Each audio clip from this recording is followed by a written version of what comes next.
My husband's business trips were actually his second life. I found out through a DoorDash mistake.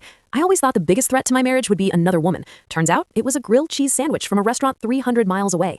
My husband, Mark, is a high-level consultant. For the last 2 years, he's been flying from Chicago to New York every Tuesday for client meetings. He'd come back Friday, exhausted, talking about spreadsheets and corporate politics. I felt bad for him. I made sure his favorite dinner was ready, handled all the chores, and basically ran our lives solo so he could provide. Last Tuesday, I was sitting on the couch when my phone buzzed. It was a notification from our shared DoorDash account. Your driver is approaching with your order from the melt shop.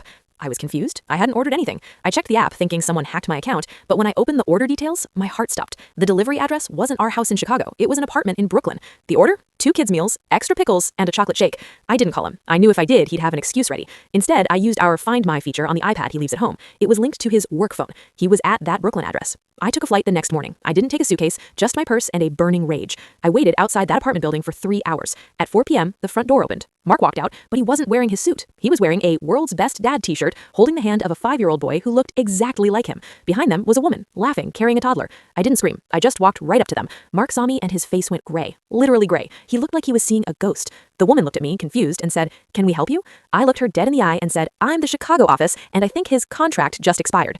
It's been 48 hours. I'm back in Chicago. I've already met with a lawyer and drained the joint savings account before he could touch it. He's been blowing up my phone, claiming it's not what it looks like. Apparently, he has an entire second family, a wife of 6 years. They aren't legally married, obviously, and 2 kids. He's been living a double life since before we even got married. He used his travel budget to fund an entire second household.